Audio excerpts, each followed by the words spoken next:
అబద్ధం అయినప్పటికీ పేరు వాడి మనిషిని పలకరిస్తున్నావా లేదా అన్నాడు. పలకరిస్తూ ఉంటే ఒకరితో ఒకరు సంతోషం పడుతున్నావా లేదా పిల్లగా పలకరిస్తే. అంచేత అబద్ధమైన వస్తువులు వాడినా కానీ సంతోషాన్ని పొందటం ఉన్నది. ఆ రహస్యాలు తెలుస్తాయి. అంతేగాని ఇవన్నీ ఏముంది, ఏం అబద్ధం ఉన్నది మెత్తమేతంత చెప్పగలరు. ఈ పేరు ఏముంది, ఏం లేదు కదా, ఏం లేదు కదా అన్నప్పుడు సుబ్రహ్మణ్యం ఎందుకు పిలుస్తాం? ఇంతమంది ఉన్నప్పుడు ఎవరి పేరు కూడా పేరు సత్యం కానప్పుడు వాడు వెళుతుంటే వెనక నుంచి ఎడగలవాలండి మనం. పేరేమో సత్యం కాదంటే వాళ్ళేమో పిలవాలి, ఎలా పిలుస్తారు? అన్నం తింటూ ఉండగా ఇది అన్నం ఇది పప్పు అంటే ఇది పేర్లు వాటికి సంబంధం అండి, పేర్లు అబద్ధం అంటే ఏమో తెచ్చుకొని అడగాలి. కనుక లోక వ్యవహారం ఒక పక్క నడుస్తూ ఉండటం కోసం ఉన్నాడు. మీరు వీటి దగ్గర ఆగకుండా ఈ పేర్లు మొదలైనటువంటి వాటి దగ్గర దీనికి అతీతంగా ధ్యానం చేసి వెళ్ళటం కోసం ఉన్నాడు. ఈ పేర్లతోనే పిలువబడేటువంటి ఇందులోనే అంతర్యామిగా ఉన్న వస్తువు పరబ్రహ్మలాగా అంతకుండా ఉన్న వస్తువు కాకుండా పరబ్రహ్మని మీకు అందించే వస్తువు అనేది ఒకటి ఉన్నది. అక్కడికి వచ్చేటప్పటికి మీరు ధారణ ధ్యాన సమాధులు దాని సులువు తెలుసుకున్నట్లయితే యోగాభ్యాసం పనికి వస్తుంది. లేకపోతే యోగాభ్యాసం కత్తిసం కర్రసం మిగులుతాయి, ఏమి లేదండి, ఒళ్ళు నొప్పులు చేస్తుంది తప్ప దానివల్ల వచ్చే ఫలితం ఏమి లేదు. కనుక ఈ కత్తిసం కర్రసం కాకుండా తత్ఫలితంగా మీకు మిగిలినటువంటిది కావాలంటే ధ్యానం చేసేటప్పుడు నిర్మోహమాటంగా సగుణ పరబ్రహ్మము ధ్యానం చేయండి. నిర్గుణ పరబ్రహ్మము క్వశ్చన్ లేదు, ఎందుకంటే క్వశ్చన్ సగుణం కనుక. నిర్గుణ పరబ్రహ్మాన్ని ధ్యానం చేయటం అంటే ఏం లేదు, ధ్యానం గుణం కనుక. తర్వాత నువ్వు నిర్గుణ పరబ్రహ్మోపాసన అనేటువంటిది అబద్ధం, నువ్వు సగుణుడివి కనుక. గుణాలు, శరీరము, ఇంద్రియాలు, మనసు, బుద్ధి ఉండి ఇక్కడ ఉంటూ నువ్వు లేని దాన్ని ధ్యానం చేస్తానంటే లేకుండా పో ముందు. అందుకని అది పద్ధతి కాదు. కనుక ఈ రెండు మతాలు మొదలుకి ఉన్నాయి. లక్షల సంవత్సరాల నుంచి కూడా కొందరు ఏమన్నారు, ఇవన్నీ అబద్ధం అండి, ఇవన్నీ తిరిగేద్దాం, ఇవన్నీ పోయిందాగా తిరుగుతాం.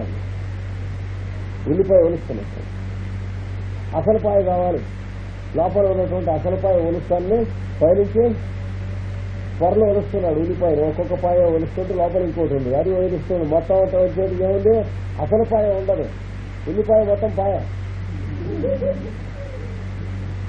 చివరికి ఏం మిగులుతుంది, ఉల్లిపాయ పోయి పరబ్రహ్మము, ఆకాశము, శూన్యం, గగనం మిగులుతుంది కదా. మరి శుభ్రమైన గుండులాగా ఉన్న ఉల్లిపాయ ముందు కనిపించిందా లేదా? ఏం మాయ రోగం, అసలు ఉల్లిపాయ కోసం వస్తే ఉన్నో ఉల్లిపాయ మిగిలింది. ఆ ఉన్నదాన్ని శుభ్రంగా కోసుకొని పులుసులోనో కూరలోనో వేసుకోక, నేను కూరలో అసలు ఉల్లిపాయ వేసుకోవాలి క్యూరియస్, అది ఒలిసి ఏం లేదంటే క్యూరియస్లోకి వెళ్తే కరెక్ట్. ఇంకా మీకు ఎప్పుడో రెస్ట్ కొద్ది ఉండాలంటే ఈ మధ్యలోనే ఉంది, కానీ అవతల కోసం చేయి దాఖలాటం లేదు. కనుక సగుణ పరబ్రహ్మము ధ్యానం చేయాలి. ఇది సగుణ పరబ్రహ్మం అంటే. అందుకని యోగాభ్యాసం చేసేవాడు ఇక్కడికి వచ్చి యమ నియమ ఆసన ప్రాణాయామములైన తర్వాత ధారణ ధ్యాన సమాధుల యందు ఈ వస్తువును పట్టుకోవాలి. ఈ వస్తువు అంతర్యామిగా అన్ని జీవరాశులలోనూ ఉన్నది. చెప్పాడు కదా, ఉండు అప్రాణులందెంచుక ఆసక్తి మన చెప్పాడు కదా. అప్రాణులు అంటే ఖనిజములు మొదలైనటువంటి వాటిలో కొంచెంగా మేలుకొని ఉంటుంది ఆసక్తి అని చెప్పాడు. అవన్నీ చెప్పి ఎర్ర రొకలి బండ జెర్రి మొదలైనటువంటి వాటిలలో కొంచెం ఇంకాస్త మేలుకొని ఉంటుంది. చెట్టు మొదలైనటువంటి వాటిలో ఖనిజముల కన్నా కొంచెం మేలుకొని ఉంటుంది. క్రిమి కీటకాదుల కన్నా కొంచెం పాకుతూ ఉండే వాటి మీద ఎక్కువ మేలుకొని ఉంటుంది. అంతకన్నా 4 కాళ్లతో నడిచే వాటి మీద ఎక్కువ మేలుకొని ఉంటుంది. అంతకన్నా 2 కాళ్లతో నడిచే మనుష్యుల్లో ఎక్కువ మేలుకొని ఉంటుంది. అంతకన్నా ఇంకా మనుష్యులకు పైన ఉన్న జీవరాశుల్లో ఎక్కువ మేలుకొని, ఇలా చెప్పుకుంటూ వచ్చారు. కానీ అది లేకుండా ఉన్నటువంటి జీవి అంటూ లేడు. అంటే మొత్తం అంతా ఈ అంతర్యామి అనేటువంటిది ఇలా ఉంటే దీంట్లో జీవరాశులు ఇలా బుడగలనే పుట్టి గ్లాసులో సోడా కానీ లిమ్కా కానీ కొట్టుకొస్తే అడుగు నుంచి పైకి వస్తూ ఉంటాయి చూడండి. అలాగా ఖనిజ స్థితి దగ్గర నుంచి మానవులు వాళ్ళ పైన ఉన్న స్థితి దాకా వస్తూ ఉన్నారు. వస్తువుల కొద్దీ మనం ఎక్కువ మేలుకుంటూ ఉన్నాం. కనుక ఇప్పుడు ఇందులో ప్రతిదీ కూడా దీన్ని సాధించే వస్తువు, దాని పేరే అంతర్యామి అని అంటారు. నిజమైనటువంటి అర్థంలో మనం దేవుడు అనే శబ్దంతో పిలిచేది అదే, పరబ్రహ్మము కాదు. పరబ్రహ్మమునంటే మనం ఉన్నాం, కానీ మనం ధ్యానం చేసేదాని పేరు పరబ్రహ్మం అయితే అవచ్చు, కానీ మనం ధ్యానం చేసేది పరబ్రహ్మం కాదు. ఎందుకంటే పరబ్రహ్మం అనేది మనం పెట్టిన పేరే కానీ అక్కడ ఉన్న వస్తువు కాదు కనుక అందరూ ఇది ఇంతవరకు చెప్పుకున్నాం. ఇది కృష్ణదేవరాయలు చెప్పింది. అక్కడ ధ్యానం చేసేదానికి అట్టి పరమేశ్వరులకు బద్ధ ముక్తాది రూపంపులు అనేకంపులు కలిగిన ఆయనకి బద్ధ రూపములు ముక్త రూపములు రెండు ఉన్నాయిట ఆ విష్ణుమూర్తికి. ఇప్పుడు మిగతా ఎన్ని మనుషులు వాళ్ళొక్కడే ధ్యానం చేయవలసినటువంటి వస్తువుని చూద్దాం. ఆయనకి రెండు రకాలైనటువంటి రూపాలు ఉన్నాయండి.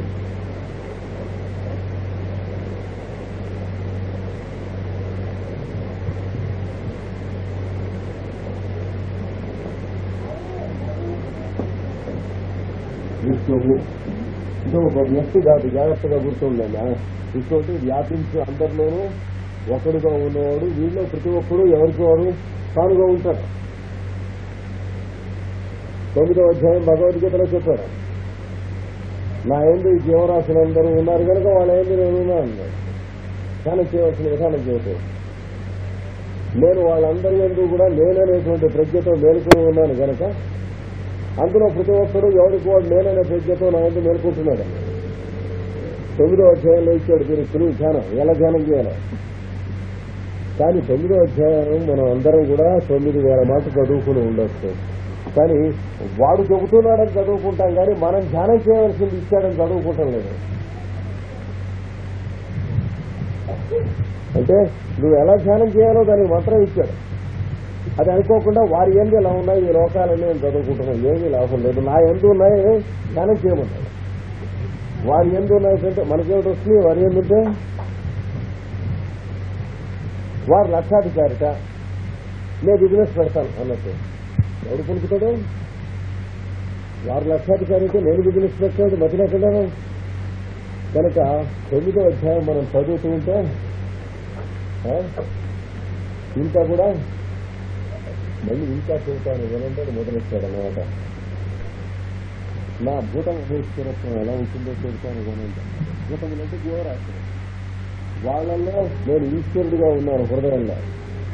అయితే జీవరాశిలో కూడా హృదయంలో ఈశ్వరుడిగా ఉన్నాడు. అదే ఇద్దరు జీవరాశులు ఉన్నారు, కృష్ణవాక్యాలు సుబ్రహ్మణ్యం.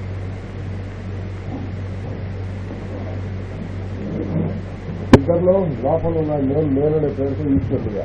అంటే ఇద్దరు ఈశ్వరులు ఉన్నారా, లేదు. ఈ మధ్యన కలుపుతూ ఉన్నటువంటి వాడు మహేశ్వరుడు.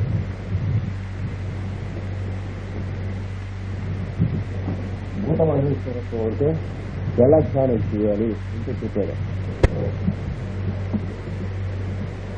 నా యందు వీళ్ళంతా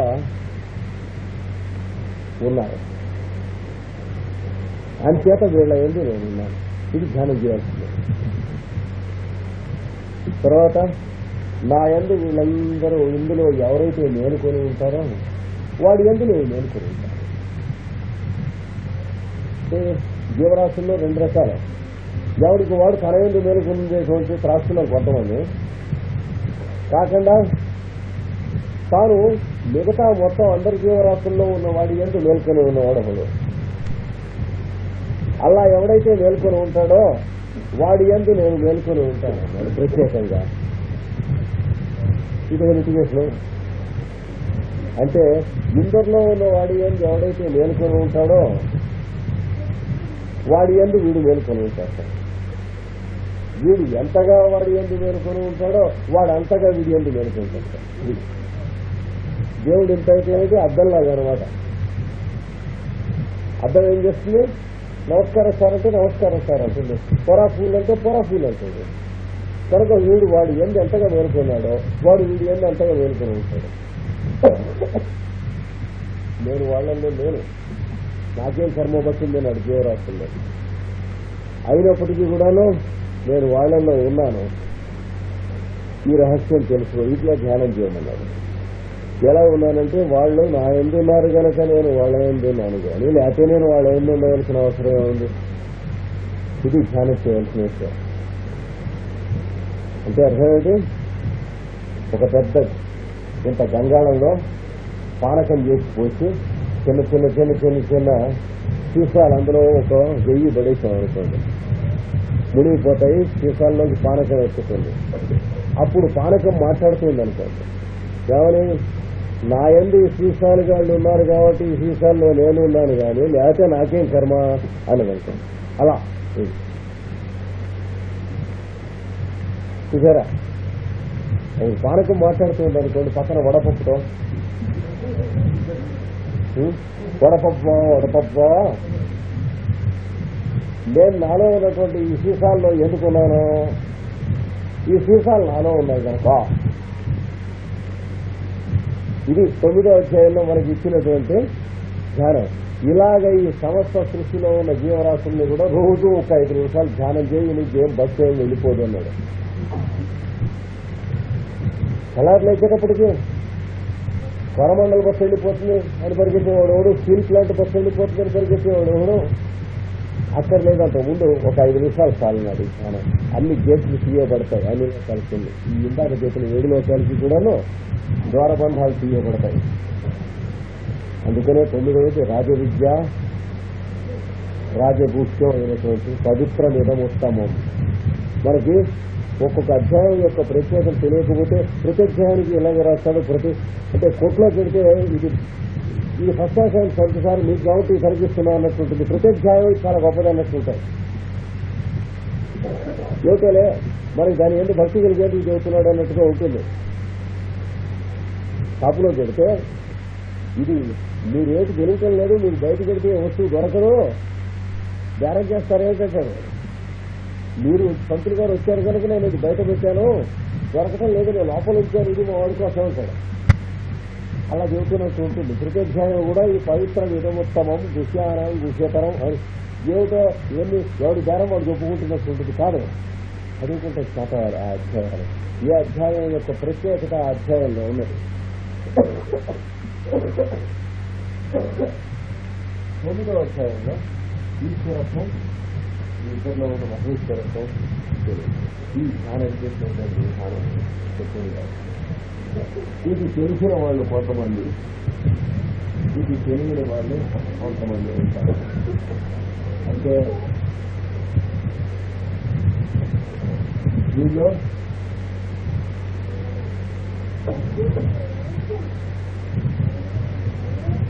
కొంతమంది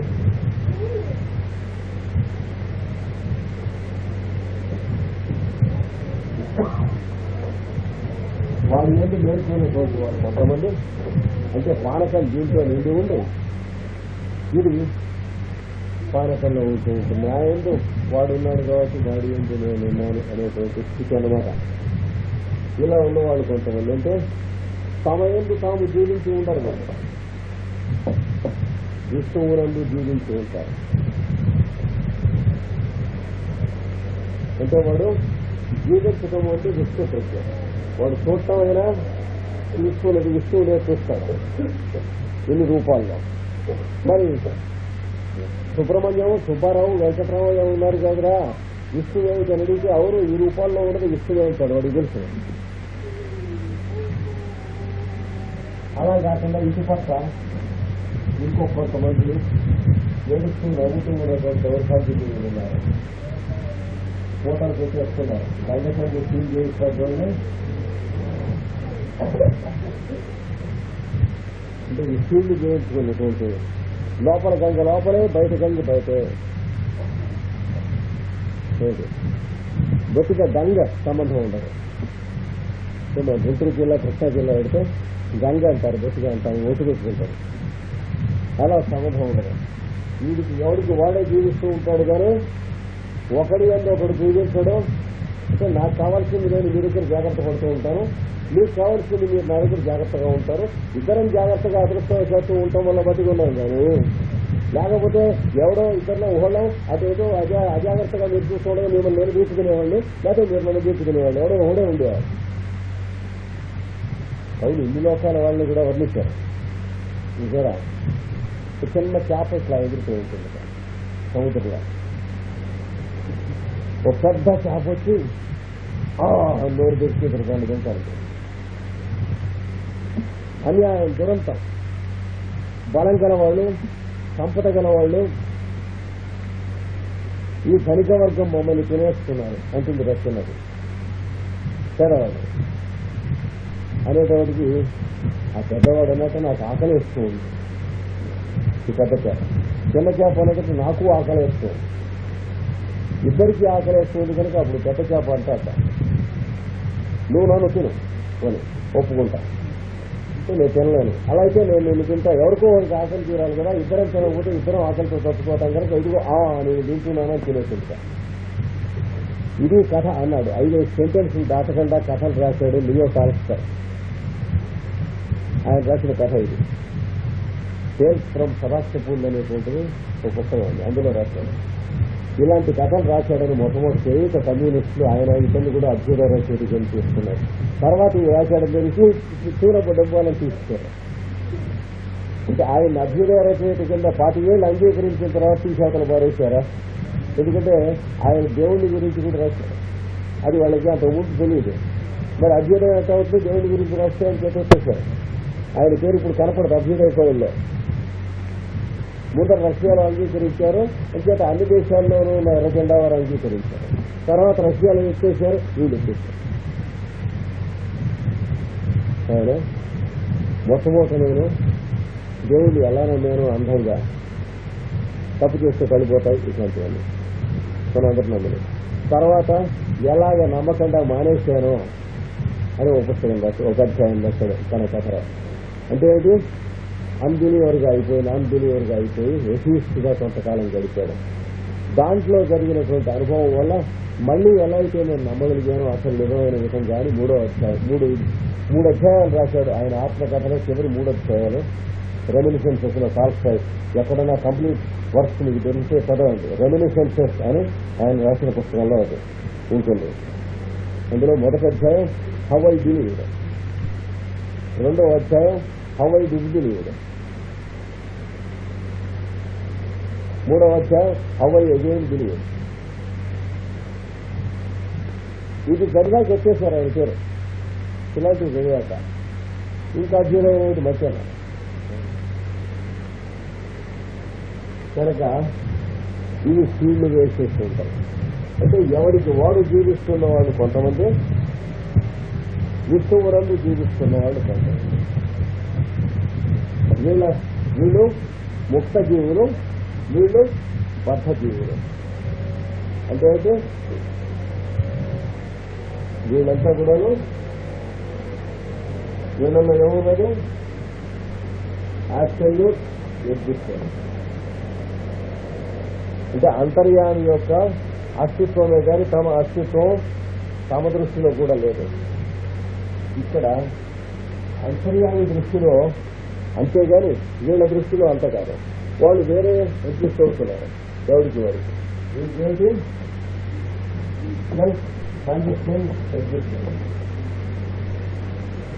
అంటే తామకే తాము బద్ధులై జీవిస్తూ ఉన్నవాళ్ళు, అంటే రోజు రోజు ఏడుస్తూ నవ్వుతూ నిరాశతో ఆశతో కూలిపోతున్నటువంటి వాళ్ళు కనుక వీళ్ళందరూ బద్ధులైన జీవులు, వీళ్ళంతా ముక్తులైన జీవులు.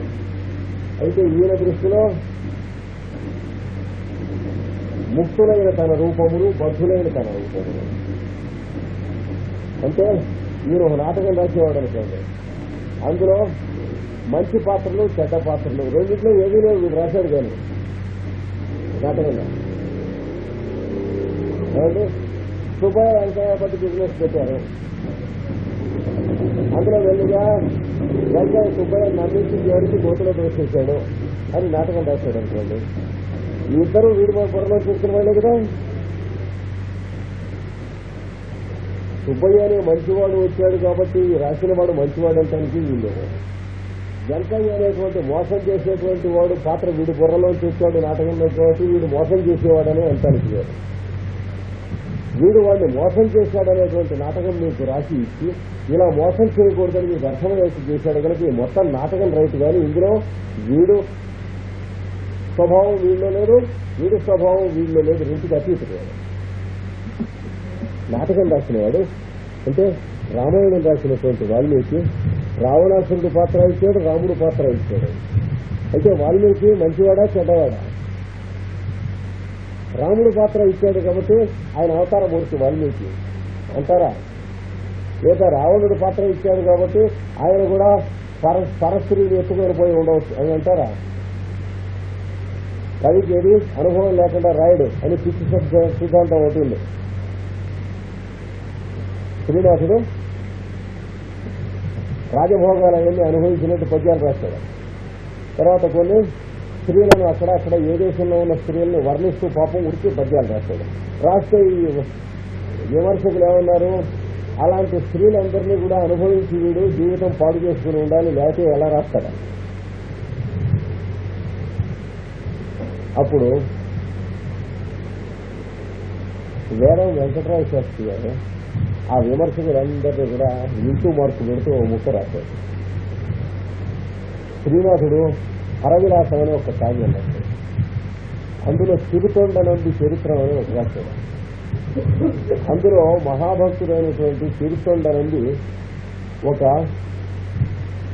గురువుని తీసుకొచ్చి గంగమయ్యను ఆయనకు ఏం కావాలి భోజనానికి అని అడిగితే నీ కొడుకుని చంపి వండి పెట్టమని అడుగుతాడు. తన కొడుకుని పిలిచి నరికి వాడిని ముక్కలు చేసి వేయించి తాలింపు పెట్టి ఎలా వండి పెట్టాడో వర్ణించాడు. అది పెట్టి ఆయన వేదం ఆయన అవుతూ ఉంటాడు. శ్రీనాథుడికి చిన్నపిల్లల్ని వండి రోజు వేయించుకుని తింటాం అలవాటు, లేకపోతే ఇలా రాయగలడా అని అనొచ్చినా తప్పు కదా అన్నాడు. చూసారా? అలాగా వాల్మీకి మరి రావణాసురుడు లాంటి వాడా, లేకపోతే మారీచుడు లాంటి వాడా, సుబాహుడు లాంటి వాడా, లేకపోతే శూర్పణఖ లాంటి వాడా, లేకపోతే కరుడు గాడిద దూషణుడు వాళ్ళు ఉన్నారు వాళ్ళ లాంటి వాడా, లేదా శ్రీరాముడు లాంటి వాడా, లక్ష్మణుడు లాంటి వాడా, దశరథుడు లాంటి వాడా అంటే ఏమి లేదునైనా నేను చూస్తున్నాను, వీళ్ళంతా కనిపించారు, కనిపించినట్టు రాశాను అన్నాడు. ఇందులో ఎవరిలాంటి వాడు కాదు. అలాగా ఈ సృష్టిలో ఉన్న జీవరాశులు ముక్త జీవులు కొందరు, బద్ధజీవులు కొందరు. నాటకం కానీ నవల కానీ రాసేటువంటి వాడి బుర్రలో కొన్ని పాత్రలు వస్తే ఆ పాత్రలు ఈ రాసేటువంటి వాడు ఎలా అయితే కాడో అలాగా ఈ విష్ణుమూర్తి వీళ్ళలో ఎవడు కాడు. కానీ ఇందులో ప్రతి పాత్ర కూడాను ఆ రాసేవాడి మనస్సులోంచి వచ్చిన రూపమే కానీ వేరు కాదు కదా. నవల కానీ నాటకం కానీ రాసేవాడి బుర్రలో వచ్చిన రూపాలే వేరా. అలాగా ఇవన్నీ వీడిలోంచి వచ్చిన రూపాలే, వీడిలో ఉంటున్న రూపాలే కానీ వేరు కాదు. ఇది ధ్యానం మొదలెట్టవలసిన విధానం అన్నాడు యోగాభ్యాసం చేస్తూ. అంటే పతంజలి యోగ సూత్రములకును నారద భక్తి సూత్రములకును మధ్యన వంచన కడుతున్నాడు. అదే ఆయన చేస్తుంది. ఇలాగ అనుసంధానం చేయటమే భక్తిని ఇంకోతున్నాడు. అతి పరమేశ్వరులకు బద్ధ ముక్తాది రూపములు అనేకములు కలిగిన బద్ధ రూపములు, ముక్త రూపములు మొదలైన అనేక రూపములు ఉన్నప్పటికీ కూడా వాటిని ధ్యానం చేయకండి మీ పుణ్యవాడు అన్నాడు. వాడి రూపములే కదా అంటే ఇది ఉన్నాయి, వీటికి ఏం కాలేదు. ఇప్పుడు భగవద్గీత చదువుతున్నాడు, 10 మందికి వినిపిస్తున్నాడు, లేదా భజన చేస్తున్నాడు, అర్చన చేస్తున్నాడు, లేదా అన్నదానం చేస్తున్నాడు, లేదా 10 మందికి ఇల్లు కట్టించి ఇస్తున్నాడు, లేదా 10 మందికి ఉద్యోగాల్లో అన్యాయాలు జరుగుతూ ఉంటే వాళ్ళకి సహాయం చేసి కోర్టులో గెలిపిస్తున్నాడు. ఇది ధ్యానం చేయండి అన్నాడు మీరు కావాలంటే. ఇంకో పక్కన 10 మందికి ఉద్యోగం ఇస్తాను, ఒక 10,000 రూపాయలు తెచ్చుకోమని చెప్పి పుచ్చుకుని ఉద్యోగం ఇవ్వడం 10,000 రూపాయలకి రసీదు లేదు. వాళ్ళు పుచ్చుకున్నాం కదా, నీకు కోర్టులో ఉద్యోగం ఇస్తాను సాక్షాత్ అంటాడు. అంటే చతుర్భుజాలతో అన్నట్టు. అరే 10,000 తెచ్చుకోమంటాడు. విశాఖపట్నంలో ఎంతమందికి ఎన్ని 10,000 తెచ్చుకొని ఇట్లా మగ్గిపోయినారో మీరు జాగ్రత్తగా కొంచెం చూస్తే తెలుస్తుంది. కోర్టు దగ్గర నుంచి అధునాతనం సరికొత్త స్టీల్ ప్లాంట్ దాకా వేలు పుచ్చుకునే వాళ్ళు ఉన్నారు. ఇంకా స్టీల్ ప్లాంట్ రానేలేదు, దానికి వేలు పుచ్చుకునే వాళ్ళని మనకు తెలియదు. కానీ దానికి రసీదు ఉండదు కదా, పుచ్చుకుని ఏంటంటే చూస్తున్నాం వస్తుంది అంట.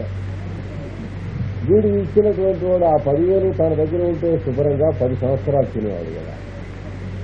ఏదో ఉద్యోగం వస్తున్న వాడికి ఎందుకు ఇచ్చాడు ఎవడున్నాడు. తర్వాత 10,000 పుచ్చుకుని ఉద్యోగం ఇచ్చేవాడి దగ్గర ఎన్నాళ్ళు చేస్తాం మనం ఉద్యోగం. ఈ కామన్ సెన్స్ ఇది.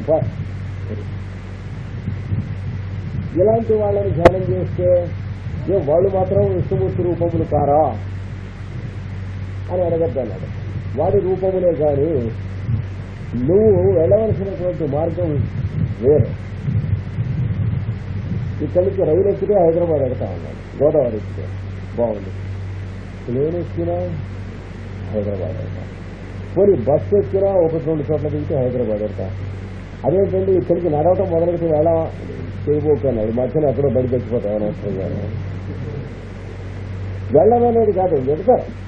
కానీ ఈ లోపల ఏమవుతాయి, ఇక్కడి నుంచి రైట్ లెఫ్ట్ వస్తాం మొదలెట్టారనుకోండి, మధ్యలో అనకాపల్లికి ఆగి కాస్త చెరుకు రసం తాగి మళ్ళీ తునిలో తొంగుని అక్కడ ఎవరో పర్సు కొట్టేస్తే మళ్ళీ ఎంత వెనక్కి తిరిగి ఇట్లా ఇవన్నీ చేయాలి కదా. హైదరాబాద్ ఎప్పటికి వెళ్ళు, ఈ జన్మకు వెళ్ళకపోవచ్చును, అందుకని ఇంటికి వెళ్ళకన్నాడు. అలాగే వాడెవడో సాయంత్రం అయ్యేటప్పుడు బుద్ధి కొట్టేస్తాడు, మనతో మాట్లాడే స్థితిలో ఉంటాడు, సమాజ స్థితిలో ఉంటాడు. వాడిని ధ్యానం చేస్తే వాడి మార్గానే చేయకన్నాడు. ఇటు వెళ్ళి అన్ని 2 వాడి రూపములే అయినా, బద్ధ రూపములు కొన్ని, ముక్త రూపములే అయిన కొన్ని అయినప్పటికీ కూడా రామాదివత్ ప్రవర్తితవ్యం నటు రావణాదివతం.